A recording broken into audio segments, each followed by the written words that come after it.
ये जो कागजात है, चोरी के कागजात लगाने के ऊपर हनीफ अब्बासी के ऊपर दूसरा मुकदमा बनता है। एक में 7 साल कैद है, दूसरे में 5 साल कैद है और दोनों नाकाबिले जमानत है। तो इंशाल्लाह इस केस का कंक्लूजन जो होगा वो आप देखेंगे हनीफ अब्बासी की कैद की सूरत में होगा। अब आइए मुकदमे की तरफ। जो मुकदमा है, पहली बात तो यह है कि वकील साहब की तैयारी का ये हाल है कि उनको यह भी नहीं पता कि दिसंबर 2007 में जहांगीर तरीन एक आम शहरी थे, वजीर नहीं थे। उन्होंने अदालत के सामने कहा कि ये जो मुकदमा है ये उस वक्त का है जब वो वजीर थे। और दूसरी तरफ हनीफ अब्बासी के वकील को यह भी नहीं पता कि जहांगीर तरीन कभी भी वजीर नहीं थे इस टेन्योर में जिससे मुतालिक मुकदमे की बात की गई। कहा यह जा रहा है कि एक यूनाइटेड शुगर मिल्स है, यूनाइटेड शुगर मिल्स के शेयर्स खरीदे जहांगीर तरीन साहब ने, और जहांगीर तरीन साहब ने 1 साल के बाद JDW ने उस मिल को खरीद लिया, जिसके नतीजे में शेयर्स की कीमत बढ़ गई।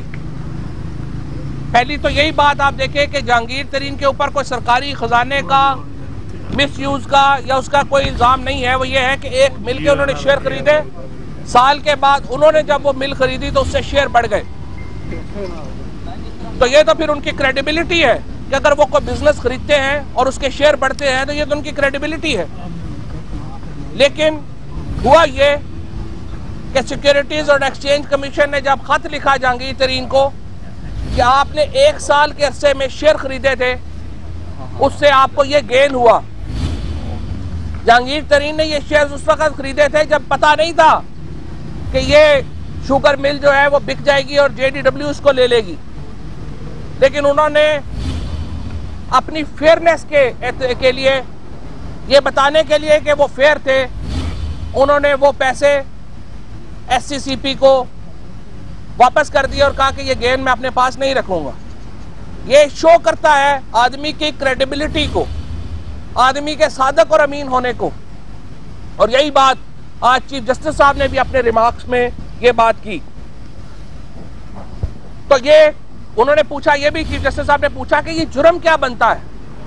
अभी तक उनके वकील को नहीं पता कि ये जुर्म क्या बनता है। दूसरा जो जहांगीर तरीन के ऊपर इल्जाम लगाया गया वो है कि उन्होंने अपने बच्चों को पैसे दिए जिन्होंने बाहर कंपनी बनाई। तो बाहर कंपनी बनाना जुर्म है, ना बच्चों को पैसे देना जुर्म है। हराम के पैसे देना बच्चों को जुर्म है। अगर आप अपनी मेहनत से पैसे कमाते हैं तो आपको हक हासिल है कि आप जिसको मर्जी वो पैसे दे सकें। जहांगीर तरीन ने पैसे बनाए, हक और हलाल की कमाई से बनाए। हर जगह वो पैसे डिक्लेयर्ड हैं, वो पैसे डिक्लेयर किए गए और वो पैसे उन्होंने अपने बच्चों को दिए। 3 बेटियां 1 बेटा, उन्होंने अपने बच्चों को वो पैसे दिए। ये भी कोई जुर्म नहीं है जिसके ऊपर ये बात कर रहे हैं। तो जहांगीर तरीन के केस में इंशाअल्लाह हनीफ अब्बासी सुप्रीम कोर्ट से सीधे जेल जाएंगे।